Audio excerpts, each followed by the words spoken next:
you running from here? Dan, running from there. Is this on? It is. It's on. Was that a yes, we're ready? Okay. Was that a one? Good evening, everyone. Thank you so much for attending our town hall this evening. For those who are here in attendance at City Hall, it's quite a nice crowd we have this evening. And for those of you who are watching at home, thank you very much for tuning in tonight. Tonight we are here to talk about facilities, always an exciting topic in the middle of summer at 6 p.m. to have a discussion about. However, it's a critical discussion that we need to have because it pertains to how we are moving Gahanna forward and how we are preparing Gahanna for the future. The condition of our facilities is an issue that really was discussed, has been discussed for a long time. It was first addressed in a facilities assessment that was done in 2006. And that assessment, at that time, identified significant shortfalls both in the size of the facilities that we've had and in the condition of the facilities that we have. It's now 16 years later. We're still very much in the same place. Our buildings are anywhere from 30 to 50 years old. That's a 50. And little to no maintenance has been done on those facilities during that period of time. Get your arms around that. And as you're going to hear tonight, the quality and the condition of our facilities today, as they exist, are now to the point where they are impacting our ability as a city to effectively deliver services to our residents, to our business community, and to our customers. You also need to think about this building that we're in tonight. This City Hall was, I believe, officially opened in, I think we had an employee this morning say June of '94. People started to move in here. It began construction in 1992. Our police headquarters, as you'll hear, began in 1992. So this building itself is about 30 years old. The types of services that we deliver today to our residents and how we deliver those services are vastly different than they were 30 years ago. When you think about that, to put that in perspective, at the time this building opened, the internet was just beginning to become a thing. Google was not yet a verb. Let's think about that.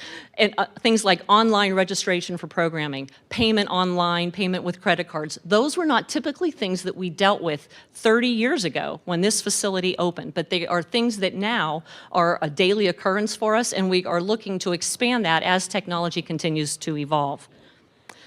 In addition, we also have concerns for security.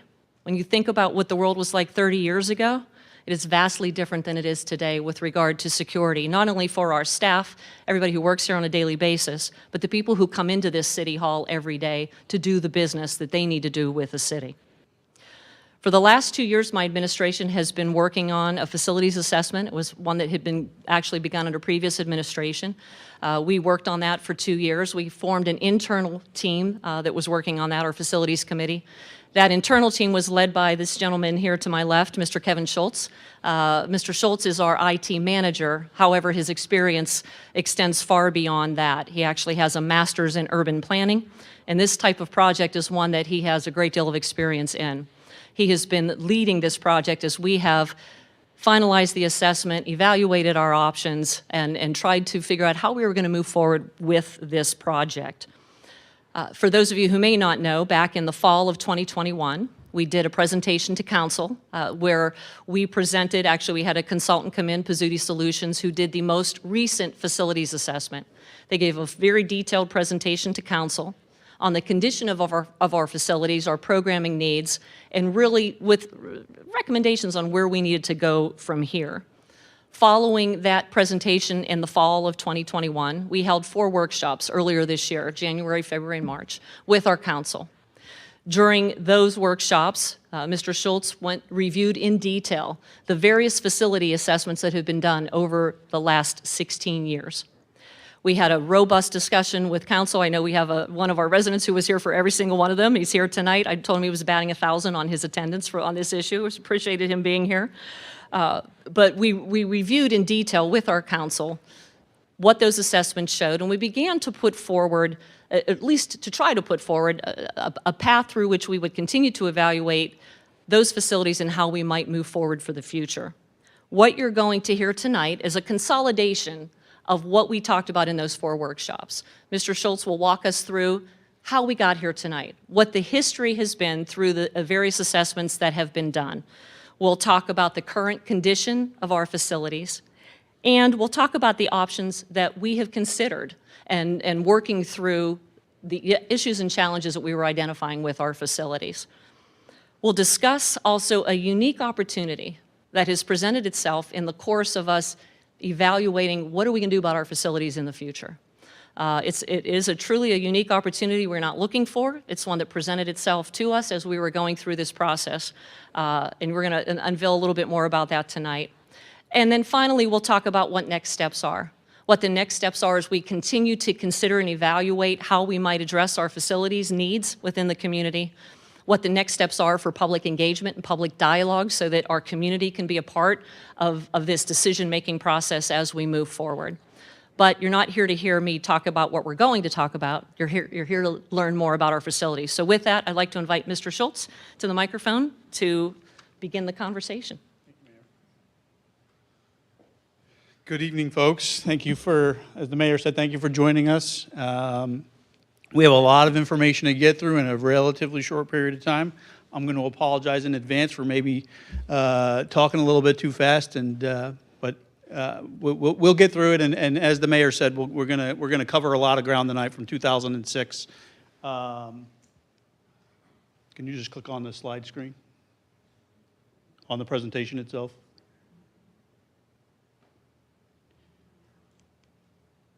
You need my help? While you're doing that.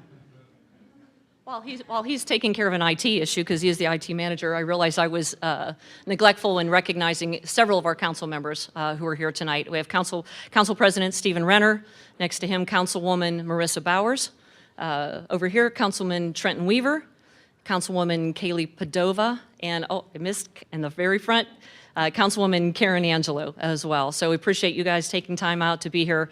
We've appreciated your partnership as we've continued through this process over the last 6 months. And we also have many members of our administrative team here as well tonight. We'll hopefully have an opportunity to introduce them later as well. Technical glitch. That's one of the issues and challenges, I guess, when having the IT manager manage the, the facilities project. But as the mayor said, I do have an education in urban planning. I don't know, I've always found myself in any other place that I've worked, always part of either a space plan and or a facilities plan. The first planning department that I worked in, that planning department handled all capital projects. So, you know, just being, you know, rooted in that department for 13 years, you get a good breadth of experience. But to kind of get into some of the details here, like we said, the mayor said, you know, we're going to rewind all the way to 2006 and really review in great detail the 2006 report all the way through to the 2021 and 2022 report and what are some of the things that we've done in order to prepare for tonight and to prepare for the future. So in 2006, in the timeline that you guys see on the screen here, in 2006, that facility plan was a comprehensive 20-year master plan. Obviously, 2006 to 2025, that plan was to gear up for facilities over a course of 20 years. That plan kind of got put on the shelf, if you would, and then in 2017, under the previous administration, they had gone in and they had hired a consultant, OHM Advisors, and OHM was charged with doing a condition assessment and needs assessment for the city. They, at some particular point in time, and I wasn't necessarily here when they changed directions, but in 2018, they then hired Pizzuti Associates, and Pizzuti was then charged with something slightly different. They weren't to assess the condition, but they were to assess the programming needs, meaning how much space does each department need throughout the city, not just inside of City Hall, but throughout the city. And then we continue from there into 2022, and we'll talk about that in greater detail as we move forward. So the next series of slides basically just introduce us to each one of the plans and what the main finding in each one of those plans was. So again, this is 2006. This is the R.P. Hughes 20-year master plan. And it was to evaluate the existing facilities, evaluate all city properties, all city-owned properties. Where could we build buildings? Where could we, potentially place different assets that the city may build in the next few years? Again, this is 2006. It was to assess the staffing need, right? So if we had 3 people doing this job, maybe we need 4, maybe we need 5, maybe we need 6 in the subsequent years over the course of the 20 years that the plan had taken into consideration. Personnel clearly drives the need for space, right? People need a space to work. So the more people you have, theoretically, the more people or the more space you need in order to fill that area. The guiding conclusion in 2006 was that the city was over 100,000 square feet short to meet the existing need and the existing service levels that were at the city at that particular point in time. Okay? As the mayor had indicated, this building had opened in 1994 or 1995, and the city has really not seen any significant increase in square footage since the communication center and the investigators moved over to 400 West Johnstown Road in December, and that added 5,000 square feet to the overall square footage profile that the city maintains. All right, I'm going to pause there for a second because that back in 2006 said we were 117,000 square feet short, and in that period of time, we've only added 5,000 square feet to our profile. As we move forward, and we move forward into 2017 and the OHM report again was largely geared towards the assessment of each of the different facilities. And when we say each of the different facilities, probably should have started with this, I apologize. Each of the different facilities includes the 3 centers on this particular piece of property, City Hall that we're sitting in, the police department, the senior center. It also included the service garage and parks maintenance facility out on Oklahoma. It also took into consideration the golf course and the fleet facility, although we're not gonna touch on those 2 today. So OHM, again, they were to study the condition of the various different facilities. They studied 27 different criteria over each and every one of those buildings, and out of their finding, only one of our facilities rated as adequate, and that was the senior center. The chart that you're looking at on the screen there, that illustrates the green are the passing criteria, if you would, the adequate criteria, and anything in blue in the upper portion of the bar there indicates something that was rated as fair or poor. Some of those criteria would include things like the public interface. How do we interact with the public, at a counter? Security and access, employee safety, the physical resources within a particular office, the functional adequacy of the space. Is the space large enough for me to operate effectively and efficiently? Technology and power. We have conference rooms as an example inside of this building where you would be hard pressed to find a plug to plug in your laptop. I believe this dais behind me where the 7 council members sit, I think it has 1 electrical outlet on it, as another example. Storage and support, the structure itself, interior and exterior features, things like windows and gutters and roofs and those types of things. The mechanical systems, HVAC, electrical power, so on and so forth. So those are some of the 27 criteria that OHM had studied and rated across all of our facilities. The only other note that I'll make on this particular slide here is the reason why we have that red box around service, parks and recreation, and that's parks and recreation maintenance facility, and fleet is because when we talk about the future of facilities, we envision those 3 facilities being brought back together.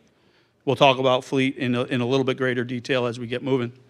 But in 2021, which is the plan that was presented before council in October, the Pizzuti Space Facility Planning Study was to go through basically what you're seeing on the screen here, which was the space programming for each department across all of those facilities. It was to evaluate, again, the different sites that we may have available for us to build and or construct and or potentially buy to place one of these facilities.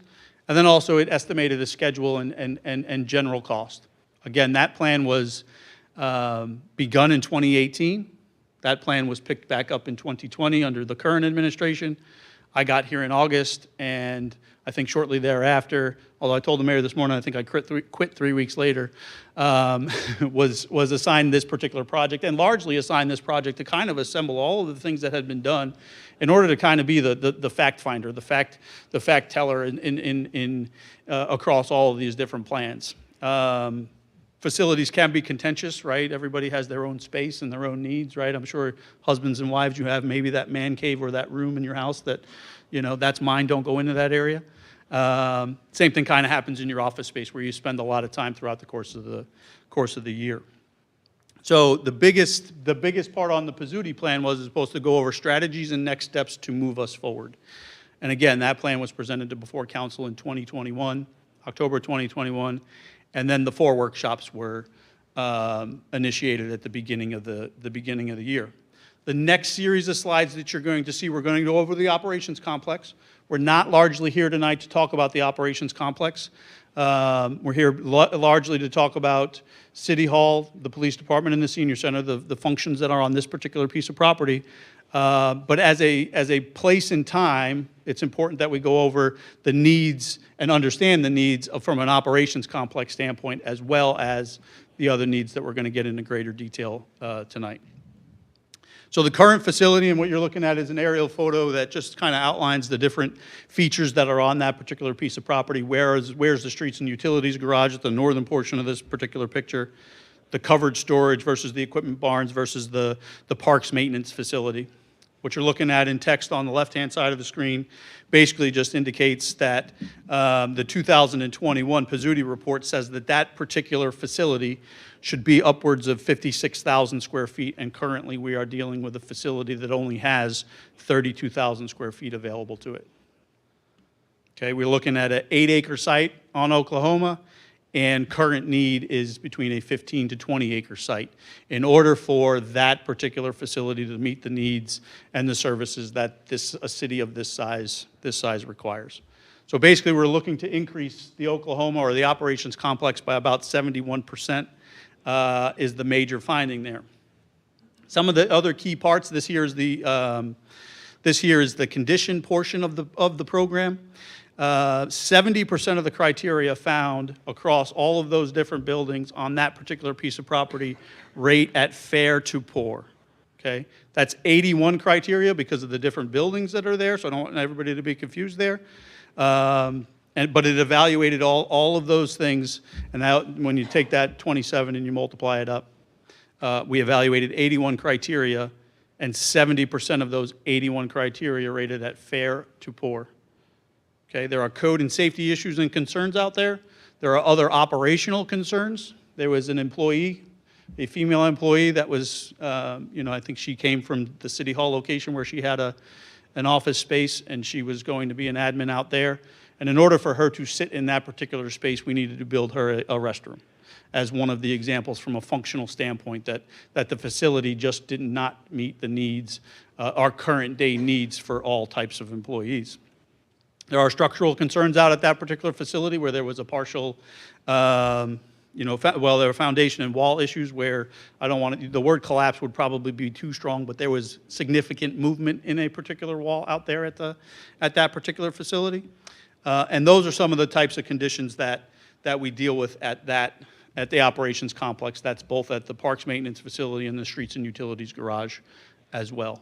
So again, summary of findings for the operations complex. The picture on the right-hand side of the screen, you're actually looking at the only 2 bays that the parks maintenance folks have access to.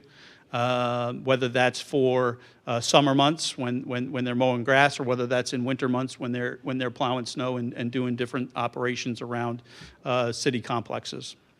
As you can see, that is what I would refer to as a light-duty pickup truck and an ATV type vehicle in the bay, and the bay is awfully cramped.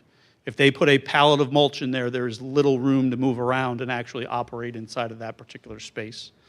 So again, the summary of findings on the operations complex, that in many instances it does not meet ADA standards.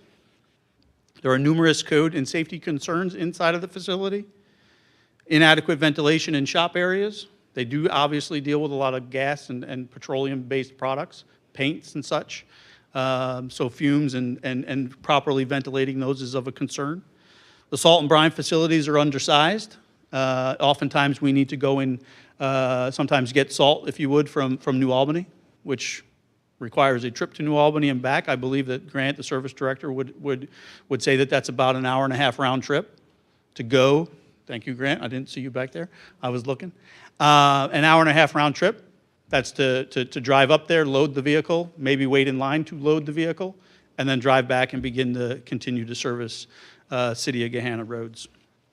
Security, that site is basically wide open. You can drive your own personal vehicle pretty much from one end to the other, almost at any hour of the day. And then it's overall compatibility with surrounding land uses. Anybody that knows where Oklahoma is and that it's in the park, basically, it's north of the park, and then it's largely in a residential area. That's where we pause and put a pin in, if you would, the operations complex from a need standpoint, and we're going to get into a little bit greater detail now on the police department, followed by City Hall. The slide deck is largely the same, where we go over the facility in this regard. We'll go through a summary of findings, and then we'll show some more pictures and talk about the police department headquarters first and foremost. So the police department headquarters, the building that is adjacent to us here, is just under 18,000 square feet. And that is 18,000 square feet of functional space inside of the building to operate. That building, as Chief will tell us, he might even tell us tonight if we ask nicely, that in 1992, the second story of that building was added, which basically only added about 4,000 square feet of office spaces on the second floor. Relatively small area at that particular point in time. The current 2001 Pizzuti Space Study says that we need over 86,000 square feet of space in order to operate a modern policing agency out of, okay? As you know, you guys can pull past all of the police cruisers. There's 23 police cruisers that sit in the parking lot that the public has free and open access to walk directly through and up to a police cruiser, as an example there. So there are safety and security concerns just inside of the parking lot as it relates to something as simple as storing of a vehicle. The Pizzuti report says that we should have over 100 secured parking spaces, we're not increasing the fleet. Sorry, Chief, we're not increasing the fleet by 100 or 75 vehicles, but that's also for employee parking inside of the secured area as well. This way, third shift officers, or, when they arrive to work at 10 p.m., they're not in a parking lot that is largely empty, and they have safe and secure access into the building and then obviously into their cruiser to go and do their job. In 2006, the police department was 370% too small to meet the operational needs back in 2006. And we've added about 5,000 square feet and moved the dispatchers, the communications room, and then the investigators over to 400 West Johnstown, basically just to relieve a little bit of the pressure that's on the building.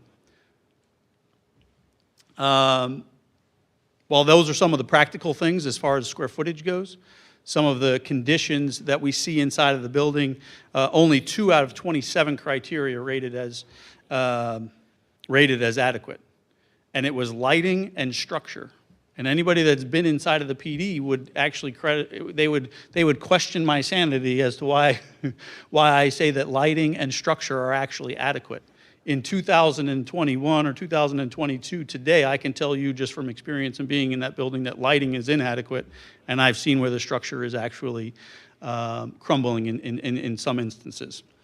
There's limited separation inside of the building. When we get into some of the pictures, I'll demonstrate or show you what we're talking about there, but the actual public space inside of the building that an officer has to interact with a member of the public to take a report or just have a simple and basic conversation with somebody coming for service is very limited. And oftentimes that person, if somebody's coming to simply have their fingerprints taken, they have to be inside of the secure portion of the facility in order just to have their fingerprints taken. Obviously, that's of a concern, especially in today's world where the mayor talked about different security needs in 2021 or 2022 versus, 17 years ago in 2006. All programming space is deficient inside of that facility. You'll hear later tonight, and you'll hear in many instances, probably me say it 3 times before this slide piece is over, that building is functionally obsolete for a modern policing department. Summary of findings. Again, all space is deficient. It does not meet the ADA standards. The electrical system is overtaxed. That goes to my electrical and lighting comments of earlier. The HVAC system is in significant need of repair. You can always tell when the police department had a very good weekend when you walk into that building and you can smell marijuana when you walk through the foyer door. That's simply because the HVAC system is not appropriate for evidence storage versus common air and common circulation throughout the building. The EOC that is on the second floor, the second story of that particular building, is not a hardened structure. The locker rooms are insufficient, and the holding facility is inadequate. We'll get into a couple pictures and we'll kind of explain some of those talking points there. Picture that you're looking at on the screen here, this is of the front door and the front lobby of the police department. This is the only area in that building across the way there where an officer can interact with a citizen coming for service without actually being inside of the secured portion of the facility. Okay, you can see that that area is extremely small, and if you look at the two doors that are in the pictures, those two steel doors that are in the pictures, those are basically the separation between the public area and the secure area of the facility. There's a little report room off to the top of the picture where that chair, that single chair sits. And I wouldn't want to be in there with the door closed, or taking and/or writing a report with somebody who may or may not like me. This here is the same picture of the same hallway from both different directions. Those are the male officer go bags that they take out to their vehicles, to their cruisers when they come on shift. There's not adequate storage in the building, so therefore their bags sit outside in an open hallway, that is one door, again, away from the public having access to them. You'll also notice that second door in the middle where the garbage can is in front of. That is actually, I can't really estimate it, Chief. I'm going to say about a 5x6 closet where if there was a juvenile detention, a juvenile needing detained, that is the room that they would be placed in. That is the room that they would be placed in while they were waiting for maybe mom and dad to show up or transfer to some other particular place. The last door of lesser consequence in this story that's the door to the holding facility where they have a number of cells, 5 cells, of which male and female detainees would be in the same general vicinity if they were being held together. The picture on the left-hand side of the screen now is your kitchen. It's obviously their break room. It functions as their roll call room. It functions as what I'm going to refer to as their decompression chamber if they're out on the street and they take a call and they need to just come back and have 5 minutes to themselves. That is the space that they get to go in and relax for a moment after they maybe have experienced something that me as the IT manager or the guy in charge of the facilities project doesn't get to deal with on a regular basis. The picture on the right-hand side is the gunsmithing area where over 60 officers, I think 60 officers, would get to clean their guns unless they wanted and chose to do that at home.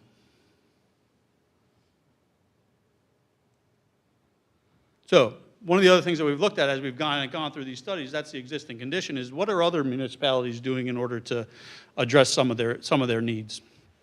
This here is Westerville, obviously just a similar sized community to the north of us. Westerville, they operated, and I don't know that their building is open yet, their new building, but they operated their police department out of 3 different locations.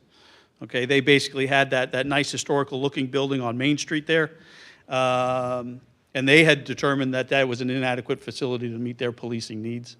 And what they had done is they had purchased an office building off of, I think it's Hubert Road in Westerville, for a renovation and an expansion project, which you see kind of depicted there in the middle. It's a little harder to see. And the picture on the far right of the screen is of the actual facility itself prior to any renovations taking place. If that place hasn't opened yet, it should open relatively soon. I would think that they're getting close there.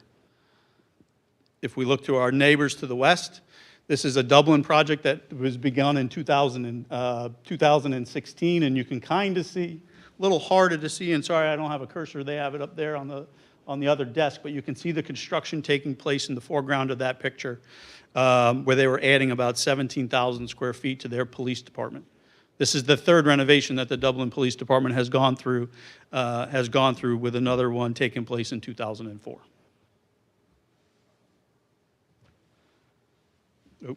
Oh, Wrong button. So what does Gahanna need in order to develop one of these modern policing facilities that we're talking about? Obviously, we'd like rapid access to highways, ample and secured parking. These are all things that are identified in the Pizzuti report. Separate and secured entrances, meaning public entrances versus police officer entrances, and then separate and secured interior spaces. We did look at a number of options, including potentially expanding the Mifflin Township operations building up on 400 West Johnstown. We obviously and did look at this particular property, this 5 acres here, becoming a single-use property where we would build a new PD.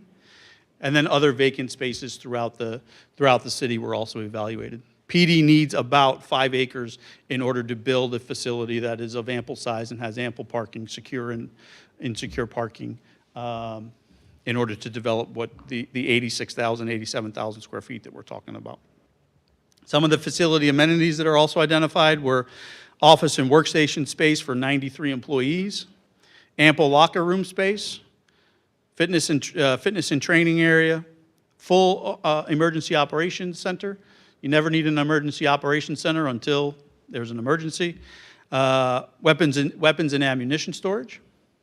Weapons and ammunition storage is currently conducted in a non-hardened facility, across the parking lot there. Separate holding facilities meaning an area for females, an area for males, and then an area for juveniles. Firing range and gunsmithing area appropriate for the size of the force that we actually employ.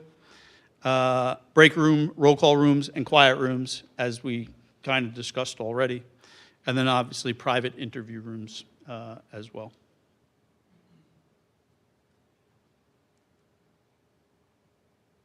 City Hall. The current platform for City Hall, the building that we're sitting in obviously, is about 31,000 square feet. In 2006,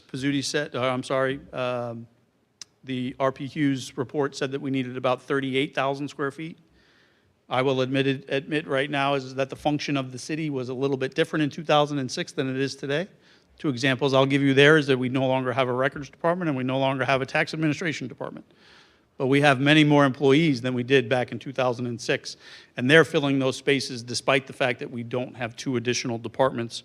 So Pizzuti has identified in their 2021 study that the size of City Hall needs to be of similar size to what it was identified in 2006.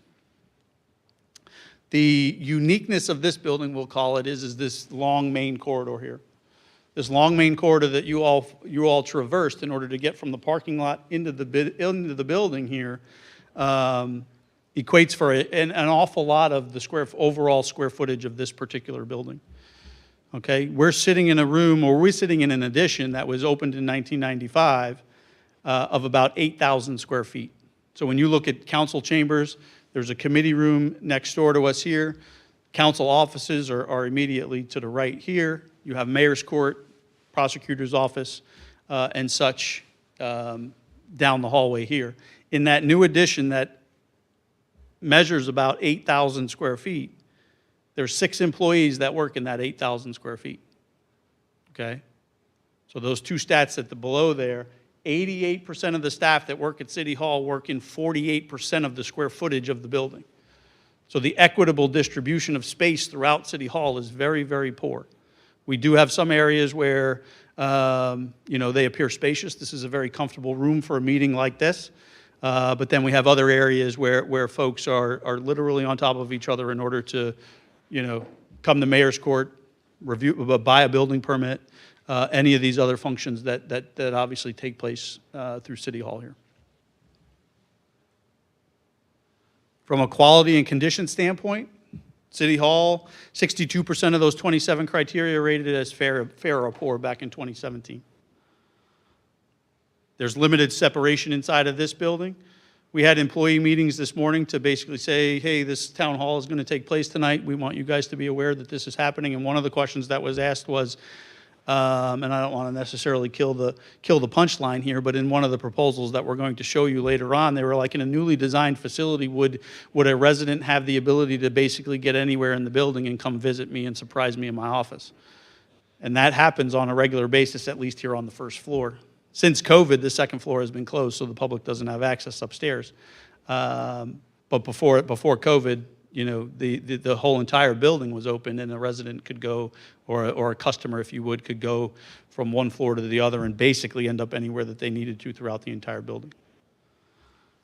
And then I already discussed the inequitability of the space distribution across the entire facility, where, again, 88% of the people who work out of this building work in 42% of the square footage.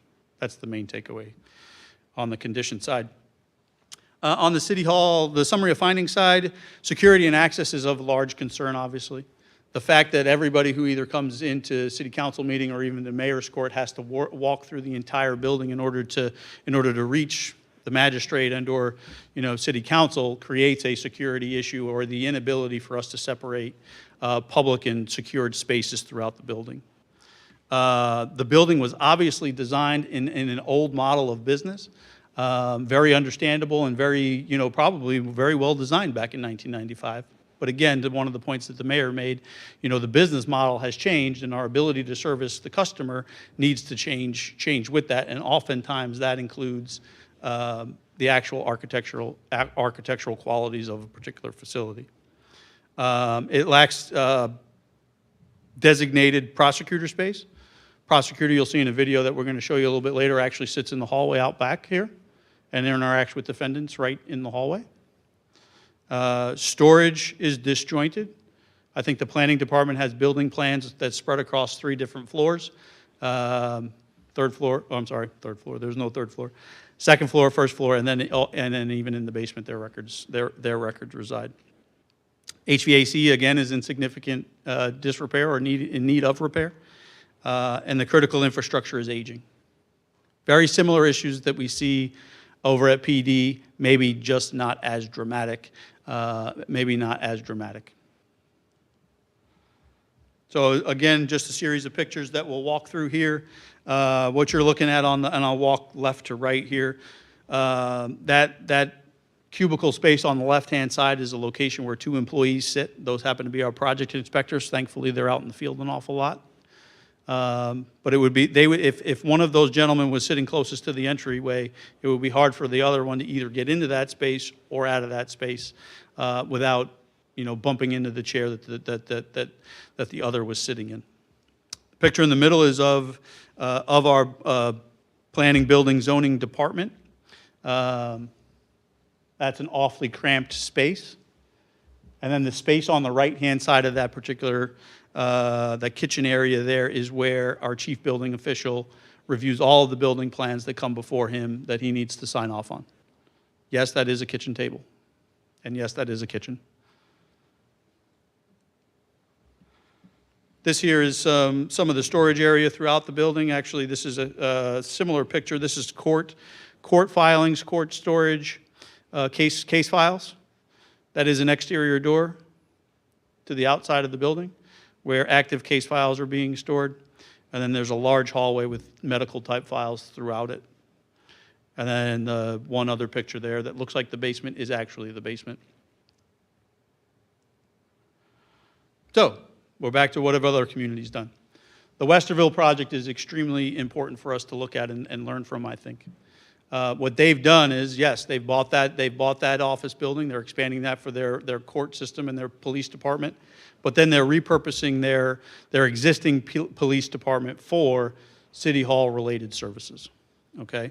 They're consolidating other operations that are throughout the city into that particular facility. So they're centralizing their governmental function under one roof largely. And they're re-envisioning the space that they have available to them.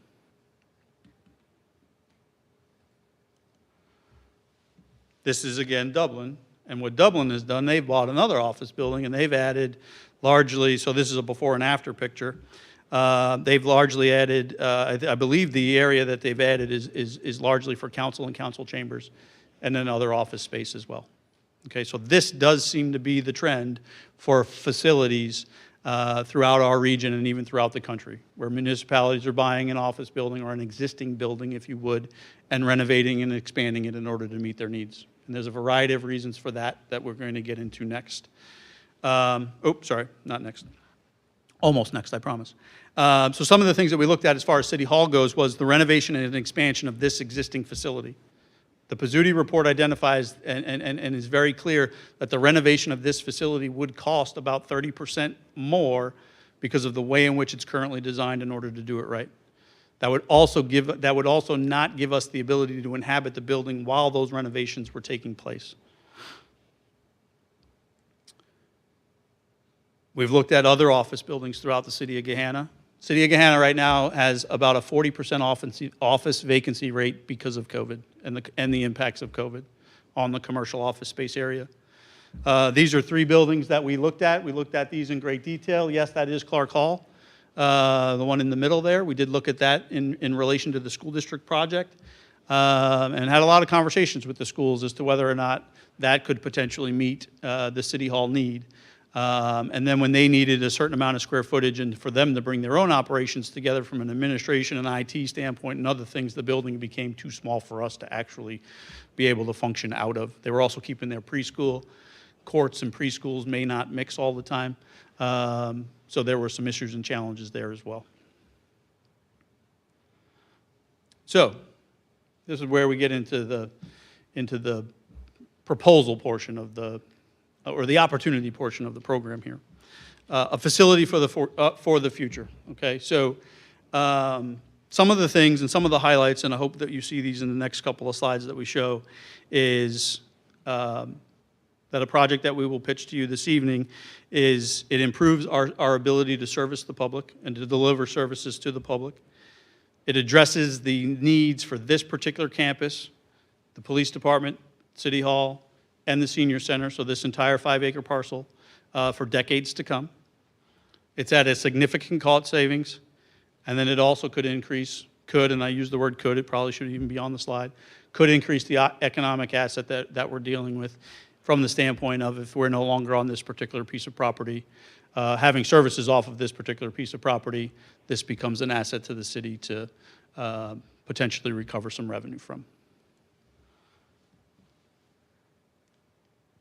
And we are, so right now, what the building that you're looking at is a building on Tech Center Drive, 825 Tech Center Drive. This building here is a building that we were actually going to, do some AV work up at the Peak at Edison for State of the City. And it was me, the mayor, and Becky Whittington, and we were driving up Tech Center Drive. And the mayor was mid-sentence, and she looked over at that building. She was driving. She looked over at that building. She said, "What's that building, and why is there nobody parked in it? We need to look at that particular facility." That was at the end of March. The first time we were in that building was at the end of April. And when we went and took our first site tour of that particular building, that building has a lot of features, which we're going to get into, that give us the ability to take basically this entire campus here and relocate it to that particular location.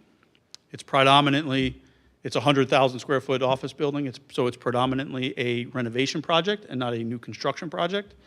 And it is a project that, after proving budgets and doing other such things as verifying square footage and such, a project that she should see about a 36 to 37% savings over a new construction type projects that we were talking about previously. So again, some of the details on the building. It's a building that was built in 1998. It sits on about 8 acres. It's a 3-story Class A office building. It sits on about 8 acres. It's just under 100,000 square feet, and it sold to the particular landowner currently for $11 million back in 2018. That building was fully occupied at the time with AEP on the first and third floors and a medical office call center type business on the second floor. And that building is a 100% COVID casualty where both tenants moved out and are not going to move back in, So then, therefore, the opportunity that's before us. The square footage detail in the second half of the slide there. That square footage there, which is for the police department, the office areas some storage, a variety of different spaces for a police department in that 52,000 square feet, because I know I gave you a different number earlier. City Hall at 38,000 square feet. The senior center at about 6,600 square feet. The proposal here would be that we renovate the 100,000 square foot office building, and that we build about a 31,000 square foot addition inside of the parking lot to basically come up with that total square footage footprint that we need in order to place all three facilities on that particular site. This is the site here. It is off-centered and off-skew on purpose. The blue area is the 825 Tech Center Drive property. It's off-skew because I really wanted to show its relationship to Morrison and I-270 and Tech Center Drive. But that's the property there. There's basically ample parking around the particular property. There's about 600 parking spaces on this property. Those labels just turned on there. It would be very easy in this particular instance to secure that parking lot in the back, that secured area that would be necessary in order to store police cruisers and staff parking and such. Some of the things that are very attractive to this particular site is the fact that we're not hemmed in like many of the other office buildings that we looked at. There were very proximate other property owners or commercial buildings to it, which from a police and public safety standpoint weren't necessarily all that attractive. But this property here has sufficient parking around it, but then it also has sufficient vacant land around it that if any time in the future, for example, you see that 3-acre VRG vacant lot to the south, there's even the ability to expand on site if you would, or close or immediately adjacent to the site if in the future we needed to. It is in the far reach of the city. It is about 2 miles. If you were to go from this building to 825 Tech Center Drive, it's about a 2-mile drive in addition from here to there. If you were to take Tech Center Drive, if you were to take Morrison, you drop that by about a half a mile. The distance from 825 to the interchange, the I-270 interchange to head north or south, is 1.3 miles on Tech Center and 1.5 miles on Morrison. And then one of the things that we have talked about is there the ability to add a public safety entrance onto I-270, public safety only, obviously, so that police officers can exit that particular site and head north into the other portions of Gahanna relatively quickly. That's very close. That's 0.3 miles. The distance from this particular building to that same point on the interchange, the middle of the interchange, is 0.7 miles.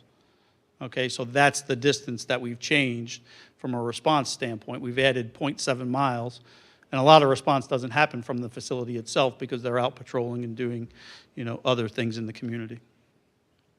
So again, I started on the outside of the building. I'm going to work my way into the building on the right-hand side in yellow. I should have changed those colors, and I knew better. But there's yellow lines on Tech Center Drive that head east and west and then north and south. That is the Gahanna fiber net that runs throughout the city. That connects this building, for example. That connects 400 West Johnstown Road. This building here is located on one of those trunks. And then what we would propose is that we actually add a redundant connection on the south side of the building to a different trunk in order to build diversity and redundancy into the actual data connectivity into the building. The building is also connected in 2 particular places by 2 different utility providers from an electrical standpoint, so there's even redundancy in this building from an electrical standpoint. Internal to the building was just renovated for those 2 tenants that I talked about. So even a lot of the network cabling and the infrastructure inside of the building has also been upgraded. The building itself, from a cosmetic standpoint, was also updated. So what you're looking at on the screen now is the foyer, one from the front of the building, one from the back of the building. And it's just a really good illustration of what that building is currently today versus some of these other buildings that we could purchase. One of the things that one of the vendors that we're working with in order to verify the space program and to prove our budget, when they walked into that building, their eyes kind of opened up, and what the architect that we're working with said to me was, he goes, there's a lot of municipalities that'll go out, buy a building, not understand the condition of the building. It's not in half the condition that this building is in, and approach a project backwards as opposed to forwards. And I'll get into a little bit of those details here in a second. But they were very impressed with the overall condition of the building. The building itself is very well maintained. The parking lot was just resurfaced. The lighting inside of the parking lot was just upgraded to LEDs in the midst of the COVID pandemic. That I was looking back at aerial photography to see if I can get a gauge on that, and that project happens in about 2021, where they resurface the parking lot and upgrade the exterior lighting to LED lighting. The elevators were just recently certified as another example. So the building is maintained. It's not a structure that is in disrepair in any way. Again, the bathroom pictures here, I'm going to cruise through those. Meeting space inside of the building is abundant. So the picture in the middle there is of a training space. That is a space that the city of Gahanna currently lacks. I'm going to train, from the IT standpoint, I'm going to train public service and parks maintenance folks on an asset management system that we're implementing. And they're going to get trained in a room that's probably, if you cut this room in half, it's probably just as long. But if you cut this room in half, they need to train in that room. I can't put 50, 60, 70 people in that room, obviously not at one time. Even if I split it in half, that's not enough. This space here, already built, there's already furniture in that space, is tailor-made for some of the services that we require. The building is of an open floor plan nature. There's basically 3 columns throughout the building. So any wall that you see on that particular drawing, as long as it's not an exterior wall with a window in it, is really simply a partition inside of the building.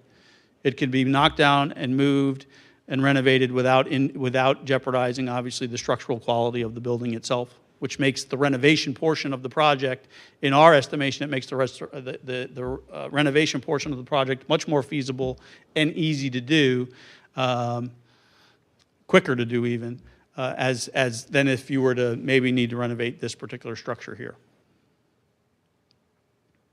The picture in the middle there also depicts how the offices are largely arranged, where you have cubicles on the exterior wall, allowing natural light through the space, and then they use that tempered glass look and feel on those interior offices, so there's a lot of there is an abundance of natural light inside of the facility itself. So, this is the money portion of the slides here, okay?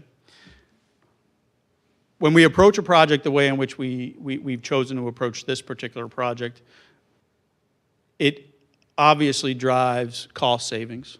If we were to take all the needs that just this campus has and build a new building, you're looking at according to the slide here and according to the budget that just got approved last Friday, about a $99 million price tag. Okay, that is a conservative estimate on about the 8 to 10 acres of land that we would need in order to take that facility and basically build it brand new. So then when we look at renovation and a modest addition to the building, you basically save $38.5 million on the budget there, and that's a 37% cost or a 37% reduction in the overall cost of this particular project.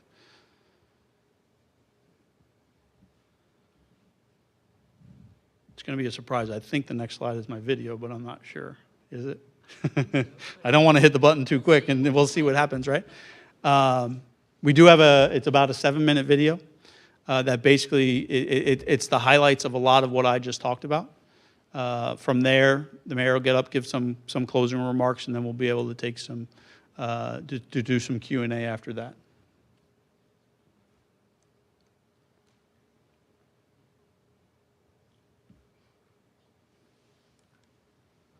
Uh-oh. The IT guy's got to go over to the desk.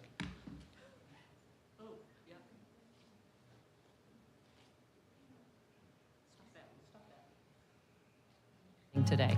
This building is big enough that it actually can accommodate 3 facilities in one. It The could IT address guy's our gotta go needs over to from the the desk. police headquarters, as well as meet our needs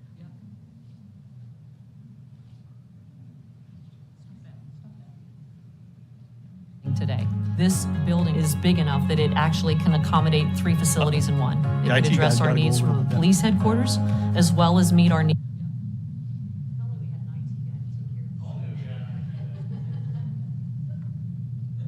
Today. today. This building is big enough that it actually can accommodate 3 facilities in one. It The could IT address guys our gotta go needs over from that. police headquarters as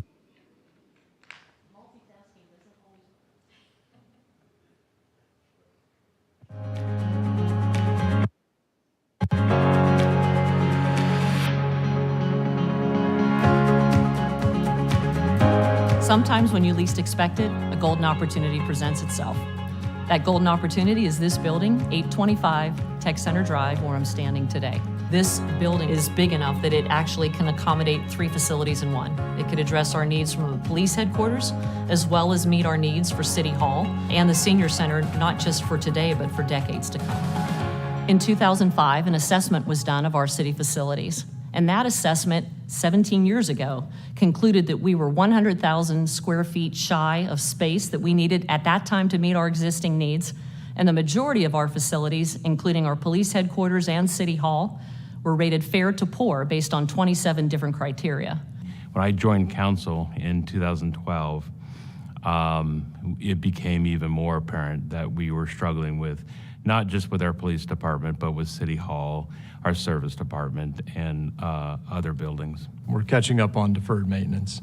I'm sure residents, as they drive around the community, have seen a lot of improvements with regard to parks facilities in recent years, as well as streets and bridges and those sort of core infrastructure items. Those items have been subject to deferred maintenance for years, and city facilities are no different. So while those spacing issues were known well over a decade ago, the primary challenge was ultimately funding. Thankfully, with issue 12, we now have secured dedicated funding for capital improvements, and along the long list of items that fall under that definition of capital improvement, certainly facilities would be one. The beginning of this building as it stands today goes back to the original footprint, which was built in 1971. Back then, there were about 13 employees, the Division of Police. In 1992, when I was hired, this building was under construction. At that time, we had about 32 employees. We just don't have adequate space for a lot of our daily activities, our roll calls, our trainings, and even just talking with the general public. My current position as the community liaison officer, I oftentimes have residents come in and speak with me about various things. The only space that I have to talk to those residents are in our lobby, which is also very small, but it is not private at all. It's just not the space that we need for just a basic discussion. Our parking lot is not secure. It is a very small lot for not only the police function, but City Hall function as well.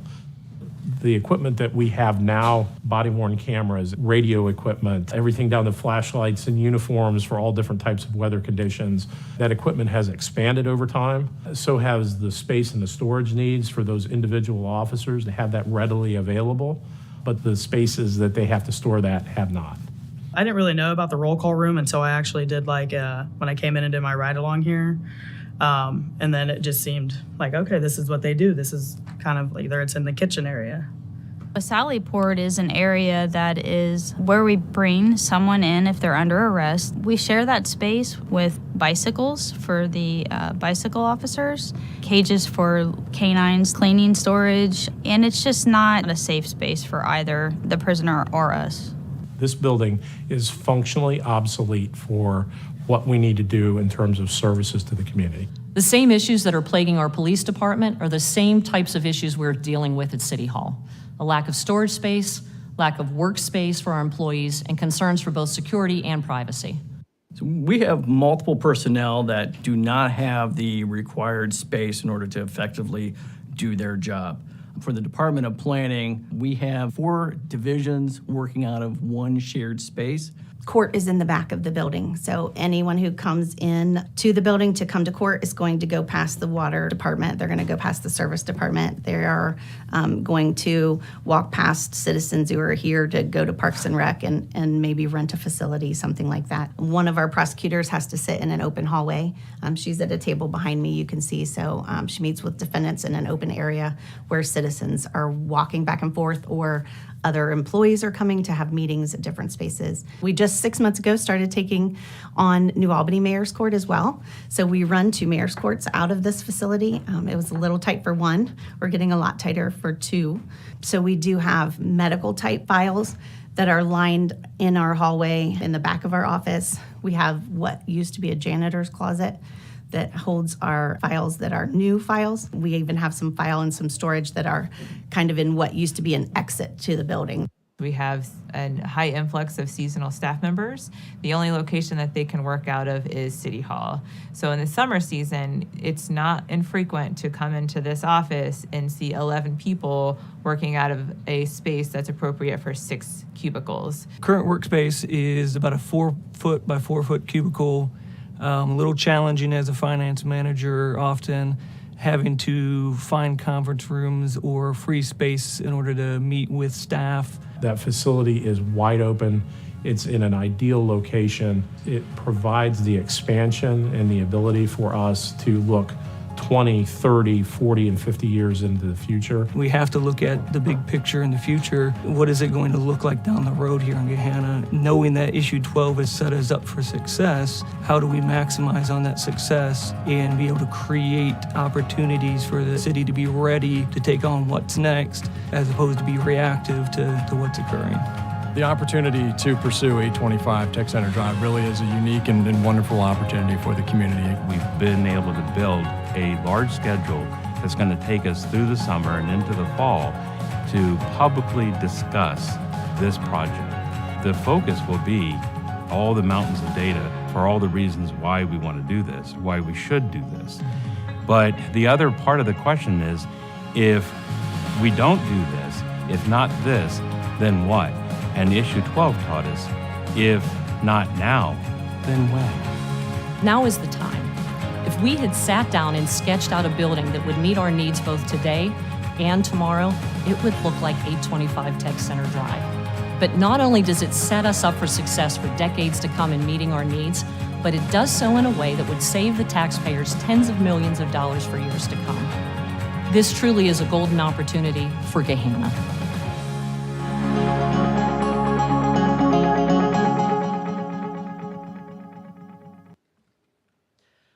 So I liken this project to shopping for shoes. We had all staff meetings today to talk to the employees about the town hall tonight, and I shared with them, I said, you know, it's like when I go into DSW and I'm looking for a pair of shoes for a specific event and I'm looking for something very unique and particular. I know what I'm looking for, and I can never find it. But when I go in and I browse, I find 10 pairs of shoes and I buy them all because it's not what I was looking for, but I find everything I wasn't looking for. That's pretty much what happened with this building. You know, we referenced that we had 4 workshops with council earlier this year, and at the conclusion of those workshops, we, the administration, was tasked by council to go out and explore options. Give us ideas as to maybe some solutions that we could evaluate and create a path forward for how we were going to deal with this problem. It doesn't say we're going to commit to anything, just let us know what's available. We looked at what land was available for new construction projects, what new construction costs could potentially look like for us, what renovating our existing facilities could look like for us. Mr. Schultz talked about some of those in his presentation. And what we found as we were going through those options is the options really weren't there. They were slim to none with those. And as he also shared, we weren't looking for 825 Tech Center Drive. We literally stumbled upon it as we were driving up Tech Center Drive to actually head to the Franklin Peak to go plan for State of the City. And we saw this beautiful building sitting there with not a car in the parking lot. Well, what's that about? We should go take a look at that. Wonder what that's for. And really, I think it was with an eye toward, would that fit PD? We weren't even thinking about City Hall, but as we walked through it, we recognized it was big enough to solve a significant amount of problems for us. And then as we continued to explore it, we realized it could solve a significant amount of problems for us for the next several decades, and it can do so in a way that is going to be much more cost-effective for us in the long run. And at the end of the day, that's what we are tasked with doing.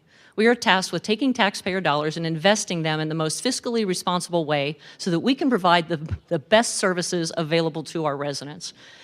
If we have a cost savings of $38.5 million by doing the project and taking an existing facility and repurposing it rather than looking for land that's not available in Gahanna to build a new construction project. If we could save money doing that, then those dollars that we're able to save can turn around and be reinvested in other projects in future years. Or we could just try to build a new construction, a new building, a new PD for more than what it would cost to cover 3 buildings in one with this. I also want to caution, and we're going to open this up to questions, but this is not a done deal. I don't want you to get the impression of this. Tonight was the introduction for the public to update you on the last 2 years of work that have been done, so that now you know everything that we have been looking at, evaluating, analyzing, assessing, to try to understand how we were going to deal with years of deferred maintenance on our facilities. This is the beginning of the dialogue. I think Mr. Schultz referenced Monday evening at council, we will have a finance discussion where our Director of Finance, Joanne Burry, who's here tonight, will be talking along with representatives from Baker and Tilly. They're the city's financial consultants around what financing for this might look like as we delve a little deeper into the project so that we can have an ongoing public dialogue with our council members and our colleagues around what does this really mean for the city for years to come. We hope that you will not pay attention to that, but maybe attend that. If you can't make it Monday night, watch it live stream, watch it after the fact, send us your questions. Then throughout August and September, pretty much every council meeting, right? Councilman Renner is going to have some type of facility discussion on the agenda. There will be public hearings. We want the public's input on this. We want to hear what you think about this. I recognize this is a big commitment for the city. It's something we haven't done in a very, very long time. But I'm going to quote Mr. Renner from that video. If we don't do this, then what do we do? Because it's been 16 years since the 2006 facilities assessment was done. We haven't done anything, and the costs are increasing exponentially the longer we let these issues just sit. So if we don't do this, then what are we going to do? And that's the conversation that we need to have. So with that, I'm going to open it up to questions. We have Mr. Schultz. I know Chief Spence is here.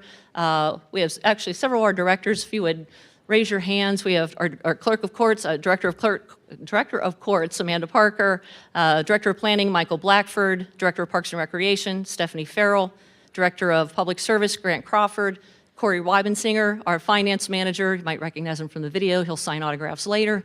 Certainly Chief Spence, our Deputy Chief up here, Director Miranda Volmer, our Director of Administrative Services. Who else am I missing around here? Joanne, I referenced our Director of Finance, and of course, Mr. Schultz. Am I missing anybody? Did I catch it? Who? Our police, we have several of our lieutenants, all three of our lieutenants in the back, Lieutenant Kissel, Lieutenant Moffett, and Lieutenant Cohagen as well.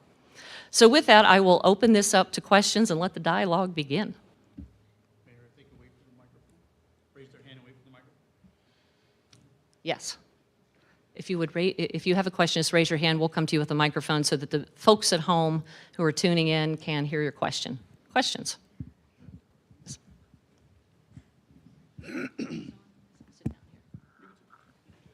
Hi, my name is Jim Johnston. I am public citizen number 1 or 2. 1,000 batting average. Something. I appreciate all what you have shown us and everything. My question is, what will happen to these facilities if we do that? I don't know if this is on. Am I good? So if we were to do all three of these facilities, the property would be sold. We did have an appraisal done of this property. We had one done in March of 2020 in case the schools were interested in our property so that we'd have a number to provide to them. We did an updated appraisal this past June. This property, as it exists right now with all three facilities on it, was appraised at $4.8 million. The appraiser also told us if this parcel, which is about 5 acres, were to be clean, the buildings raised, it would be worth more than double that. You're welcome. Yes, ma'am. Jeannie Hoffman. I think it looks good if it works financially, but can we get a substation on the west side? Because that seems very far away from over there. Do you want to speak to that? We did look at various sites on the west side, obviously 400 West Johnstown and some of the surrounding property. We are no longer tethered to headquarters as we were in years past, and operationally we are no longer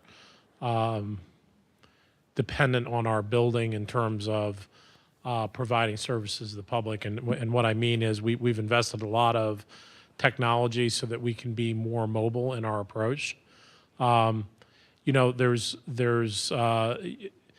I can tell you that moving our investigative resources over to 400 West Johnstown was an operational necessity, but having us in two separate facilities does create a little bit of an issue. I will say it creates a lot of issues. In terms of us operating out of facilities and having some public engagement space, we're always going to have some presence at 400 West Johnstown Road moving forward, and we will probably expand on that, especially if we move our investigative resources back. It's going to give us some flex space and some ability to be in that facility long-term and forward-facing to our West Side residents.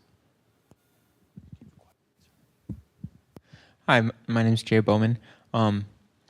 First, just a pair of quick comments. I appreciate that this location in consideration has decent to good pedestrian connectivity and is right along a bus route like this location. My question was that potential emergency access to the freeway, would that be an entrance and exit? And also, was that considered in some of the financial considerations that were put up on these slides? That would be in cooperation with ODOT. That would not be an exit. That would just be an entrance only, potentially into the northbound lanes. We do use I-270 to transit north and south through the city for a quick access to the west side, US 62, and also some of our neighborhoods on the very north end. The Cherry Bottom area, sometimes it's more expedient for us to take 270 to Morse Road. So that would be an on-ramp only, and that would be, I think you see them around the state. There are a number of them on the interstates and on some of the turnpikes especially. That's a future discussion with ODOT and how that would be facilitated. But as it was pointed out, it would be 0.3 miles from the parking lot to an immediate northbound lane of 270. So more discussion, obviously, if we get into this is the plan moving forward, we'll engage with ODOT on that piece.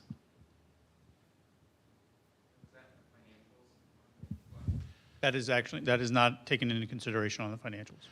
That's generally those types of modifications. Again, that's a federal highway. Those modifications usually are done with federal or state roadway dollars and not locally. We may have some investment in terms of like a gate or something along those lines, but in terms of the actual roadway, those are federal and state dollars. Yes, sir. Hi, Michael Greenberg. Two questions. First one, is this a purchase or a lease of the building? The cat's out of the bag now, so.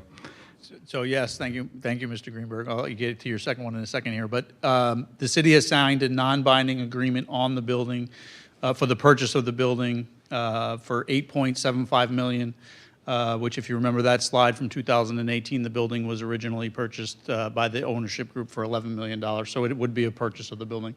We did explore lease options, and the way in which that debt service needs to be recognized nowadays.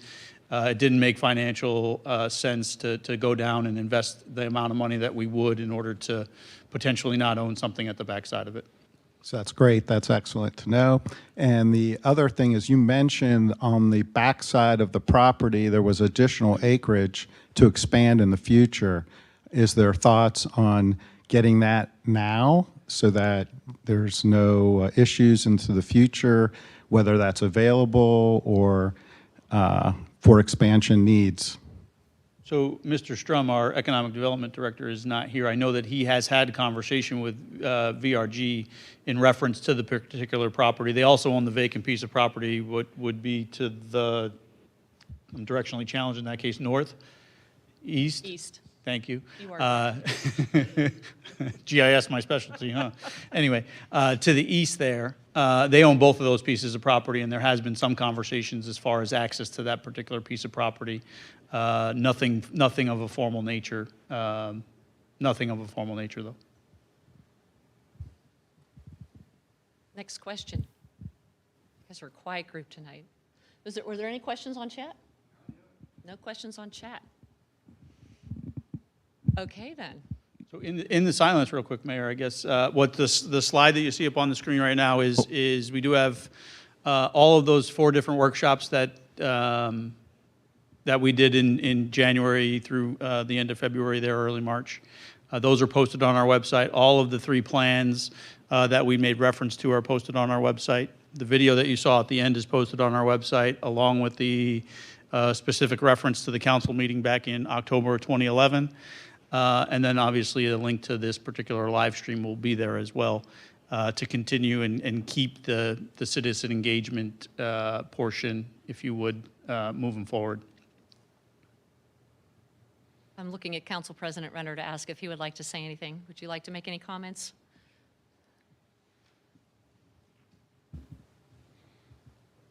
Since I quoted you. Yes, since you quoted me. The problem is you never give an elected person a microphone, right? So I'll be quick, because I know everybody has enjoyed this, but they want to go home and do other things. I just really want to italicize a couple of points here, just to set things in context. Gahanna, the buildings were referenced in 1965 when some of these buildings were actually built. If you remember, what was the population of Gahanna in 1960 and compared to today? I'll tell you just some rough numbers looking on Wikipedia that we have received or actually gone through an 1,100% growth from 1960. We've been about 30-ish% from 1992 when there was some renovations. Why am I talking about this? This is important because some of the slides actually referenced service. What is Gahanna about? What is the city about? The city is about a service organization providing you the public safety component, providing you the parks and rec, providing you the streets, the water, the sewer. We've grown, and so now, today, we are brave enough to actually and been rewarded a little bit now because we have the issue 12 monies, we can actually have this dialogue. We can have this dialogue about Gahanna, its sustainability, its resiliency, and its vitality. That's what's important. And it's important that the public, the residents of Gahanna, actually get engaged with this. Let us know what you want. Let us know what you don't like. Let us know everything about this. We are going to have a long dialogue about this on purpose to make sure that this is the right thing for Gahanna. I want to thank the mayor and her staff for doing a yeoman's amount of work in putting this together. They definitely listened to my colleagues and I about what we wanted, you saw a lot of data. There's a lot more if you go to the website, but it's now time to have that talk. So please, please engage with us. Mayor, thank you. Thank you, sir. I'm going to actually, Chief Spence, speaking of we're here to provide service, public safety always being the first and foremost of those. I think Chief Spence had a few thoughts. I just wanted to at least speak a little bit about the location question, very valid and a very, very good concern. Anything that impacts our ability from a service delivery standpoint is of a concern. But an equal concern to that is, when we're talking public safety facilities, is their ability to operate and continue operations in some of the worst conditions. The city's already suffered a derecho where we had power out for well over a week. We had that was in 2011, 2012 timeframe. My memory is bad. We had 2 significant ice storms in the city that knocked out power to large swaths of Gahanna. Those are just natural, essentially disasters. We've had a number of issues around the country impacting public safety facilities. We've seen our share of civil unrest in Columbus. It didn't impact us. But all those things are a consideration when you're building a public safety facility, because you do not have the option of those doors closing. Our current facility is not a hardened structure. It lacks in a number of areas. Just if you look at this flyby, and we'll talk about this in more detail, but this has this has features not only for the protection of the facility, protection of service delivery, but also for the employees and the people, our visitors, our guests that are going to come there. And one of them is the standoff distance, the distance to approach the building itself. The access point, we're on a major thoroughfare in Hamilton Road. That's great in terms of accessibility. This is still on a bus line, but the one thing we don't have to worry about in that facility is one of these many tanker trucks that transit Hamilton Road every day and having some catastrophic issue in which we have to evacuate not only City Hall or the PD facility. We have a lot of aging infrastructure in terms of gas lines, electricity that feed this particular parcel. We have a 3-inch gas line that runs essentially right under our building. Oh, it will never leak. It has leaked, requiring us to evacuate the PD. So there are a number of considerations when it comes to safety and security, hardened facilities so that we can deliver services around the clock. Doesn't matter if power is out in certain areas. If we have significant wind damage, this building needs to, our facilities need to be able to function and operate.